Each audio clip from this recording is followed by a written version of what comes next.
오늘 말씀의 제목은 이스라엘을 위하여 라는 제목으로 함께 말씀을 나누겠습니다. 지금까지 신앙생활하면서 제가 어리석은 선택과 행동을 할 때가 있었습니다. 저의 치부이기도 한데 부끄러운 부분인데 여러분 그러지 마시라고 제가 살짝 오픈을 좀 하고 싶습니다. 그때가 언젠가 하면 구체적인 사건을 제가 말씀드리려는 건 아니고요. 제가 신앙생활하면서 어리석은 선택과 어리석은 행동을 할 때가 언제였냐면 하나님이 없다라고 생각할 때, 다시 말하면 하나님이 함께 하신다라는 사실을 전혀 인식하지 못하고 인간적인 방법으로만 상황을 해석하고 행동할 때, 그때 가장 어리석게 행동하게 되더라는 것을 나중에 깨닫게 되었습니다. 그럴 때면 늘 하나님은 주위에 있는 사람을 통해서 저에게 깨닫게 하시고 다시 보게 하시는데요. 그럴 때 제가 제일 많이 듣는 말이 무엇이냐면 당신 하나님은 어디 계세요? 라는 말입니다. 이 말을 들으면 정신이 번쩍 들어요. 내가 정말 하나님 없이 생각하고 행동했나? 그런 생각하다가 돌아보면 결국 틀린 말이 아니더라고요. 우리가 이런 실수를 자주 하죠. 말로는 하나님과 동행한다고 하면서 정작 중요한 때 하나님 자리를 만들어 놓지 않고 혼자 고민하고 생각하고 결국 선택할 때가 있습니다. 하나님 없는 선택은 지혜를 동반할 수가 없습니다. 왜? 지혜의 근본이 누구세요? 하나님이시니까. 하나님과 함께 하지 않는 선택은 결국 지혜롭지 않은 선택이 됩니다. 하나님은 살아계시고 지금도 나와 함께 하시는 줄 믿으시기 바랍니다. 그렇다면 무엇을 하든 또 우리가 어떤 결정을 하든 하나님이 어디로 인도하시는지를 찾고 또 찾는 게 참 중요하겠다라는 생각을 많이 하게 됩니다. 그것이 하나님과 함께하는 성공적인 인생을 만들어가는 핵심 영성입니다. 저는 교회도 그렇다고 봐요. 교회를 세우신 하나님이 앞서가실 수 있도록 우리는 그 자리에 서서 기도하고 기다리며 기대하는 영성으로 훈련된다면 정말 하나님이 일하시는 교회, 하나님의 은혜와 기적과 역사가 넘치는 교회가 될 줄 믿습니다. 제가 요즘 설교하면서 여러분에게 많이 하는 말이 있죠. 반복적으로 하는 말. 하나님보다 앞서가지 말자라는 말을 참 많이 합니다. 하나님보다 앞서가지 말라는 뜻은 하나님이 인도하실 수 있도록 내 앞에 계실 수 있도록 선택권을 드리는 것을 말하는 겁니다. 그러니까 먼저 결정하거나 판단하지 말고 기도하면서 이 상황을 하나님이 왜 주셨는지 또 하나님이 어디로 끌고 가시기를 원하시는지 발견하고 그 다음 발걸음을 옮겨가는 것이죠. 그것이 하나님이 주인 되신 삶을 살아가는 그리스도인의 삶의 방식입니다. 사실 이런 영성이 훈련되지 않으면 여러 혼란을 겪어야 될 때가 있다는 거예요. 자, 우리가 어제 함께 말씀을 나누는 것 중에 여호수아의 두 번째 실수를 보았죠. 하나님께 묻지 않고 섣불리 판단했다가 하나님의 말씀을 불순종하게 되는 모습을 보았습니다. 여호수아가 하나님께 먼저 묻는 영성훈련이 잘 안 되어 있었던 거죠. 그러다 보니까 아이성을 정탐하는 정탐꾼의 말만 듣고 군대를 올려보냈다가 호되게 당하고 또 하나님께 묻지 않고 그냥 상황적으로 판단했다가 기브온 사람들을 동맹 맺는 실수를 하는 모습을 보았습니다. 자, 여러분 기억하세요? 한 번 틀리면 실수지만 두 번 틀리면 제 기억하고 계시네요. 한 번 틀리면 실수지만 두 번 틀리면 실력이 되는 겁니다. 여호수아가 두 번 실수하고 난 뒤에 많이 달라졌어요. 어떻게 달라졌는지 또 그걸 통해 우리가 배워야 될 교훈이 무엇인지 오늘 말씀으로 우리가 함께 찾아보도록 하겠습니다. 자, 오늘 본문이 들어있는 10장의 전체 내용은 이렇습니다. 예루살렘 왕 아도니세덱이 누구요? 아도니세덱. 이 세덱은 우리가 생각하는 그 세덱과는 좀 다릅니다. 아도니세덱이 이스라엘의 소식을 들었어요. 여리고성과 아이성을 무너뜨리고 기브온 사람들조차 이스라엘 편에 섰다라는 소식을 듣고서는 주위에 다른 왕들을 모읍니다. 헤브론 왕 호함, 야르뭇 왕 비람, 라기스 왕 야비야, 에글론 왕 드빌에게 전가를 보내 우리 배신한 기브온을 치자라고 이야기를 해요. 예루살렘 왕 아도니세덱을 포함 5왕이 연합을 합니다. 그리고 기브온을 포위하고 공격을 하게 돼요. 이때 기브온이 여호수아에게 도움을 요청합니다. 여호수아여, 급히 올라와서 우리를 도와 구출해 주세요. 산간지대 사는 5왕이 단합해서 우리를 치고 있습니다. 긴급 전가를 보냅니다. 이 소식을 여호수아가 듣고 군대를 데리고 올라가요. 비록 속임수에 넘어간 동맹을 맺은 기브온이었지만 그래도 맹세를 했으니까, 하나님의 이름을 걸고 맹세를 했으니까 도와주어야죠. 당시 이스라엘이 지내던 곳은 길갈이었고, 그리고 기브온까지 가는 거리는 약 한 40km 정도 됐습니다. 그러니까 그냥 평상시 어른의 걸음으로 가면 3일 정도의 거리가 돼요. 그런데 이 험난한 산악 지역이라 그렇게 빨리 갈 수가 없는 길이었습니다. 그 길을 하루에 달려가요. 기브온을 습격한 연합군은 여호수아 군대가 이렇게 빨리 올 거라고 예상 못하고 있다가 기습을 당하게 된 거죠. 정말 훌륭한 전략을 펼쳤습니다. 하지만 당시 고대 전쟁은요, 전략만 좋다고 해서 이길 수 있는 전쟁이 아니었어요. 왜냐하면 고대 전쟁의 승패는 군대의 숫자에 달려 있었기 때문이었습니다. 상대는 5왕이 뭉친 연합군대잖아요. 당연히 이스라엘보다 숫자가 훨씬 더 많죠. 더군다나 이스라엘이 3일 거리를 하루 만에 올 정도면 그렇게 많은 군사가 올 수 없었을 거예요. 그러니까 결국엔 이스라엘이 이길 수 없는 전쟁을 이겼는데, 이 이스라엘이 그 전쟁에서 승리할 수 있는 이유가 오늘 성경에 나옵니다. 전혀 불리할 수밖에 없는 상황과 그리고 숫자, 이런 상황에도 이스라엘이 이길 수 있었던 이유가 10절에 나옵니다. 자, 우리 함께 읽어보도록 하죠. 시작. 여호와께서 그들을 이스라엘 앞에서 패하게 하심으로 여호수아가 그들을 기브온에서 크게 살육하고 베토론에 올라가는 비탈에서 추격하여 아세가와 막게다까지 이르니라. 아멘. 자, 이스라엘이 전쟁에서 이길 수 있었던 이유가 어디에 있습니까? 못 찾으셨어요? 읽기만 하셨구나. 읽기만 하시고 잘 못 보셨구나. 이스라엘이 전략을 잘 짰기 때문에 그것도 무시할 수는 없겠습니다만, 무엇보다 10절에서 말하는 건 이스라엘 앞에서 어떻게 하심으로? 패하게 하심으로. 누가? 야훼 하나님이 적군을 패하게 하셨기 때문에 이스라엘이 전쟁에서 승리할 수 있었던 거예요. 여러분 생각해 보세요. 3일 거리를 하루 만에 올라왔습니다. 그것도 숫자로 보면은 이스라엘 군대가 훨씬 적을 수밖에 없는 숫자였고요.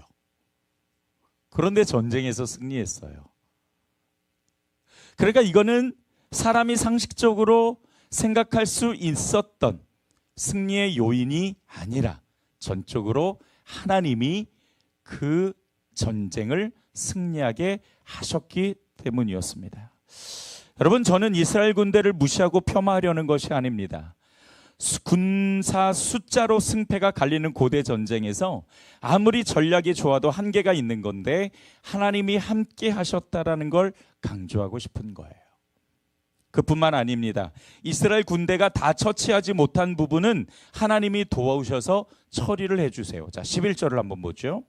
그들이 이스라엘 앞에서 도망하여 베토론의 비탈에서 내려갈 때 여호와께서 하늘에서 큰 우박덩이를 아세가에 이르기까지 내리심에 그들이 죽었으니 이스라엘 자손의 칼에 죽은 자보다 우박에 죽은 자가 더 많았더라. 이스라엘 군대 숫자로는 한계가 있었어요. 그 부족한 부분을 누가 채우셨어요? 하나님이 채워주셨던 거죠. 그리고 오늘 본문에서 가장 중요한 내용이 등장해요. 자, 12절 보시죠. 여호와께서 아모리 사람을 이스라엘 자손에게 넘겨주시던 날에 여호수아가 여호와께 아뢰어 이스라엘의 목전에서 이르되 태양아 너는 기브온 위에 머무르라. 달아 너도 아얄론 골짜기에서 그리할지어다 하매 태양과 달이 어떻게 돼요? 멈춥니다. 이 놀라운 사건이 왜 필요했는가 하면은 당시 싸움은 다섯 왕의 연합과 이스라엘의 싸움이었잖아요. 이 다섯 왕이 도망쳐서 흩어져 있다가 다시 또 모여서 공격할 수도 있어요. 그런데 중요한 것은 여호수아와 군대가 마냥 기브온에만 진치고 있을 수는 없어요. 왜? 그러다가 이 다섯 왕이 이스라엘을 공격하면은 그냥 뒤통수를 맞기 때문에 하루에 이 전쟁을 어떻게 하든 간에 마무리해야 되는 상황이었습니다. 그러니까 그런 상황에서 이스라엘의 군대가 많지는 않죠. 적을 치기는 했는데 많이 치지는 못하죠. 다 도망가죠. 하나님께서 우박을 막 내려셔서 이스라엘 군대가 친 것보다 훨씬 많은 사람이 우박으로 죽긴 했지만 여전히 많은 군대가 남아 있었던 거예요. 그리고 어떻게든 간에 이 전쟁을 이겨야 되니까 여호수아가 하나님께 기도하고 태양과 달을 멈추라고 선포한 것입니다. 제가 이 본문을 한두 번 읽은 게 아니에요. 정말 많이 보았습니다. 그런데 오늘 이 본문을 묵상하면서 참 은혜를 많이 받았어요. 예전에는 그냥 그저 그렇구나 당연하다라고 생각하며 읽었던 내용에 하나님께서 이스라엘을 위해 싸우시는 그 모습이 왜 이렇게 감동적인지 모르겠어요.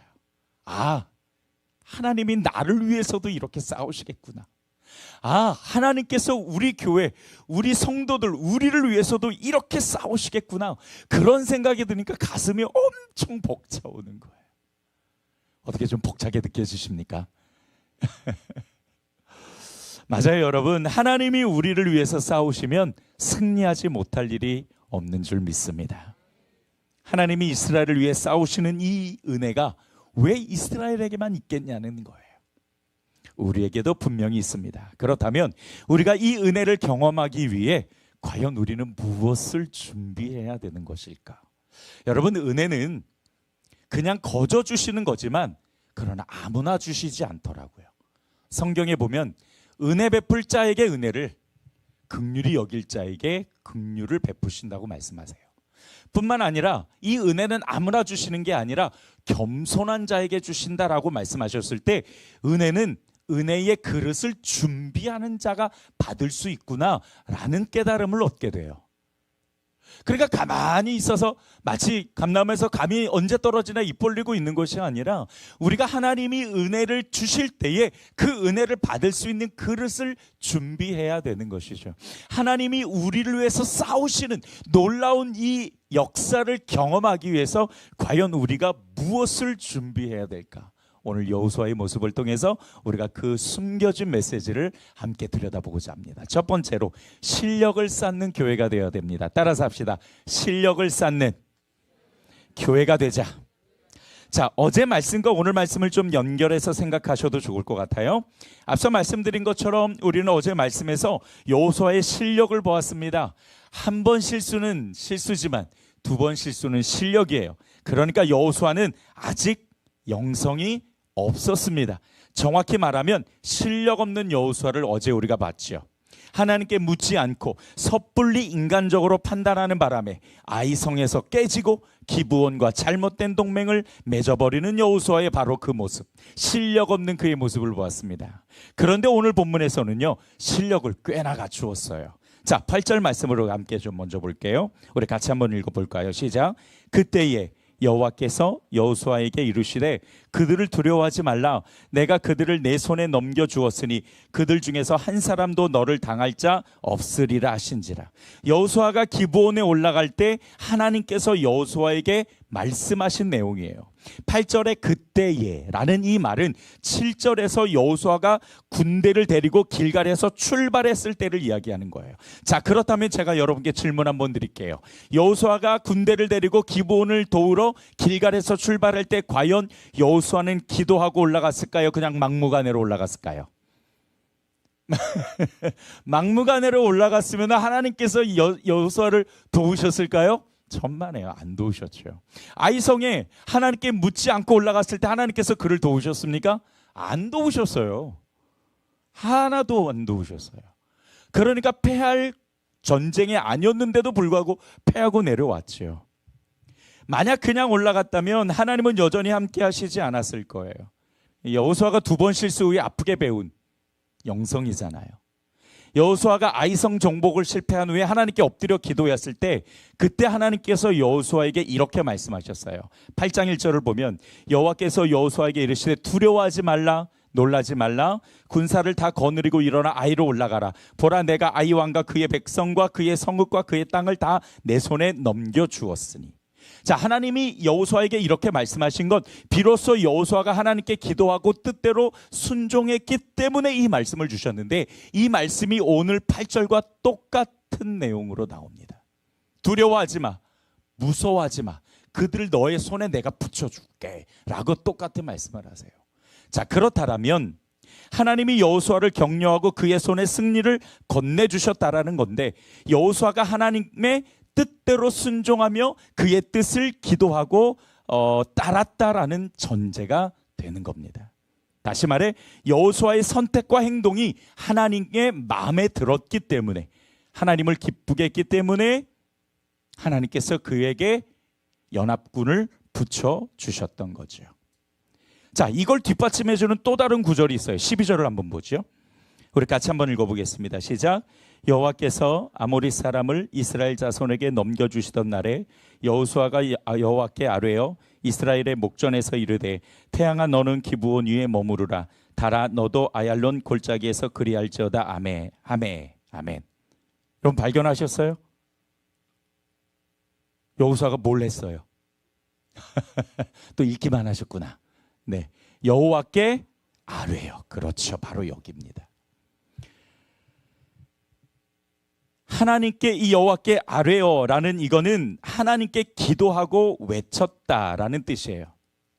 연합군을 하루에 다 물리쳐야 하는 긴박한 상황에서 여호수아는 하나님께 기도하고 하나님의 응답을 받은 후에 태양과 달에게 명령했다라는 뜻입니다. 자, 이렇게 긴박한 상황에서도 기도한 여호수아가 전쟁하러 가는데 기도하지 않았을 리가 없죠. 물론 성경은 그것을 이야기하지 않아요. 왜? 너무 당연하니까. 이제 그에게는 실수가 아니라 실력이 붙어서 이렇게 긴박한 상황에서도 그가 기도했다라면 당연히 출발하기 전에도 그가 기도했을 걸 전제로 이야기하고 있는 겁니다. 저는 이 메시지가 우리에게 주는 도전이라고 봐요. 설교 초입에도 말씀을 드렸듯이 하나님이 함께하지 않으면 그게 어떤 일이든 또는 어디에 있든 성공할 수 없어요. 혹시 인간적으로 성공한 것처럼 보여도 종국엔 더 크게 망할 수밖에 없다는 걸 우리는 너무 잘 알고 있죠. 그렇다면 여호수아를 보면서 우리가 받아야 될 도전은 무엇입니까? 실력을 쌓아야 된다는 거예요. 그 실력이 뭐냐? 결국 기도 영성입니다. 목회를 수십 년간 하신 목사님들이요, 늘 그런 선배 목사님과 이야기하다 보면 항상 똑같이 말씀하시는 것이 있어요. 뭐냐면 기도만큼 기적을 보게 된다라는 이야기를 늘 하세요. 맞아요, 여러분. 기도만큼 기적을 보게 됩니다. 따라서 합시다. 기도만큼 기적을 보게 된다. 이거는 뭐 목사님뿐만 아니라 성경에서도 늘 우리에게 말씀을 하시죠. 예수님도 그랬잖아요. 기도 외에는 이런 유가 나타나지 않는다. 기도 외에는 이런 기적이 나타나지 않는다라고 말씀하시는 거, 기도와 금식만이 기적을 나타내게 한다라고 말씀하시는 거니까요. 우리가 쌓아야 될 실력이 뭘까? 기도 영성입니다. 가장 먼저 기도를 앞세우고 하나님의 뜻이 어디 있는지 파악하고 응답을 확신했을 때 믿고 나아가는 용기, 이것이 우리가 갖추어야 될 영성이에요. 자, 그러면 여러분, 우리가 앞으로 어떻게 하면 좋을까요? 그래서 저는 우리 교회가 어떤 것보다 기도하는 공동체가 되기를 주님의 이름으로 축복합니다. 그래서 지난번에도 말씀드렸듯이 이제 앞으로 우리의 순모임은 다 기도 모임이에요. 뭐 말씀도 짧게 나누겠습니다만은 그거 가지고 또 우리 성도들이 함께 나누는 기도 제목 가지고 기도하는 순을 만들 거예요. 그 기도 가운데 역사하시는 하나님, 그 기도 가운데 만지시고 격려하시는 하나님을 우리 모두가 다 체험할 때에 정말 거기가 바로 작은 마가 다락방이 되고 거기에서 성령의 역사와 하나님의 기적과 은혜가 있을 줄 믿습니다. 기도 외에는 이런 기적이 나타나지 않는다면 기도해야죠. 아멘. 기도밖에는 없는 겁니다. 그래서 이 기도를 통해서 우리가 하나님의 능력을 체험할 수 있게 되는데, 두 번째, 기도는 하나님의 능력을 경험하게 하는 것입니다. 자, 오늘 본문 14절을 다시 한번 보도록 할게요. 우리 같이 한번 읽어보겠습니다. 14절 여러 번만 한번 읽어볼게요. 시작.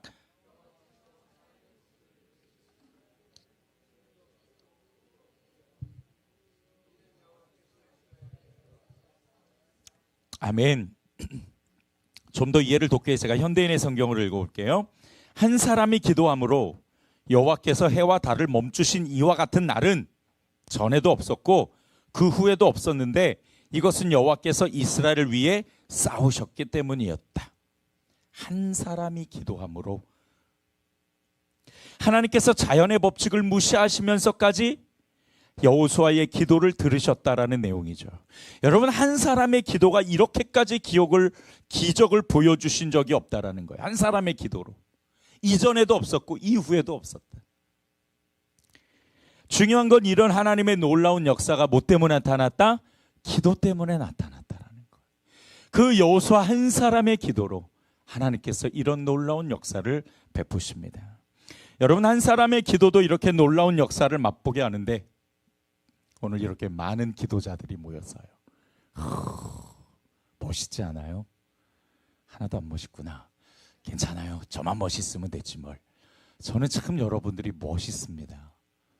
이렇게 기도하러 나오셨으니까, 기도의 용사로 하나님께 우리가 기도하면 응답되고 하나님이 말씀하시고 찾아오시고 역사하실 거라는 믿음을 가지고 기도하는 여러분, 이미 승리자인 줄 믿습니다.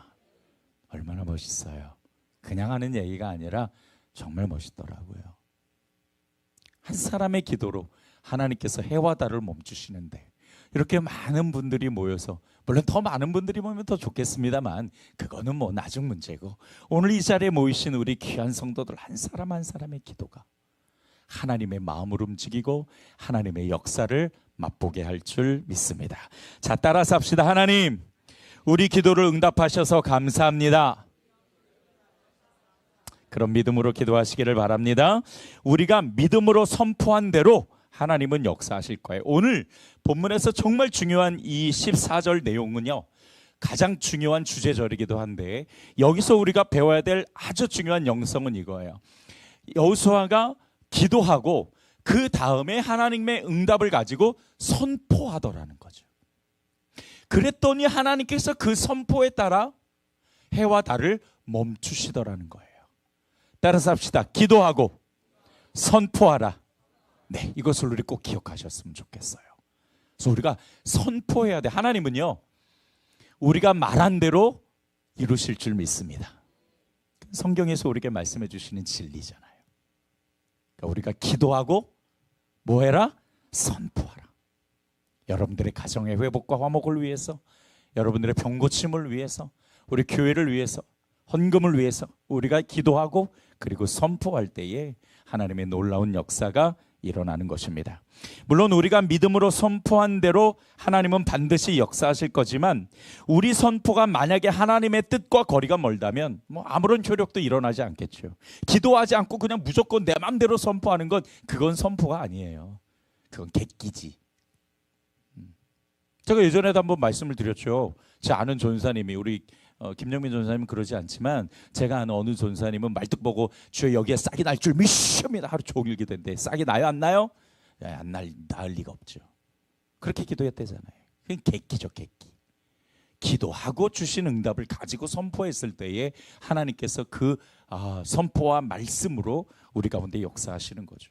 하나님의 뜻과 거리가 멀다면 아무런 효력이 없겠지만 이 기도가 하나님이 준비하신 자리잖아요. 그런 만큼 하나님은 우리의 기도를 들으시고 역사하실 줄 믿습니다. 자, 그리고 또 하나 우리가 주목해야 될 말씀이 14절에 나오는데, 하나님이 이스라엘을 위해 싸우셨다라고 말씀하세요. 이유가 뭘까? 왜 하나님은 이스라엘을 위해 싸우셨을까? 그런 질문을 던져봤어요. 그랬더니 딱 하나 나와요. 이건 약속이기 때문입니다. 하나님이 가나안 정복에 함께 하신다고 약속하셨기에 이스라엘을 위해 싸우신 거예요. 하나님이 함께 하시고 함께 싸우면 못 이길 게 없다라는 것을 보여주셨습니다. 여러분, 이스라엘이 싸우다가 힘이 부족하니까 우박도 내리시잖아요. 시간이 부족하니까 해와 달도 멈추시잖아요. 이렇게 하나님이 함께 하시고 하나님이 약속하신 거라면 믿음의 선포로 반드시 하나님의 놀라운 역사를 이루신다라는 것을 우리가 깨닫게 됩니다. 이스라엘을 위해 일하신 하나님, 오늘날 우리 세안교회와 여러분을 위해서 일하실 줄 믿습니다. 왜요? 우리도 하나님이 주신 약속을 붙잡고 나가니까. 기도가 가장 위대한 힘을 발휘합니다. 우리는 기도밖에 할 수 있는 게 없지만 그게 가장 위대한 일을 실천하는 것이죠. 자, 말씀을 정리하겠습니다. 이스라엘을 위해 싸우시니가 오늘 우리를 위해 싸우실 걸 믿고 오늘도 믿음으로 기도하고 기도에 응답하시고 역사하시는 하나님을 기대하시기를 주님의 이름으로 축복합니다. 주님 감사합니다. 오늘도 말씀을 통해서 우리에게 주시는 도전과 또 우리에게 주시는 믿음의 메시지를 가지고 우리가 함께 이 시간 기도합니다. 오늘 이 시간 기도할 때에 성령께서 우리 가운데 능력과 은혜로 함께 하시고 정말 우리를 위해서 싸우실 그 하나님을 기대하고 굳게 붙잡고 나아가는 성도들이 될 수 있도록 인도하여 주시옵소서. 예수님의 이름으로 기도드렸습니다. 아멘.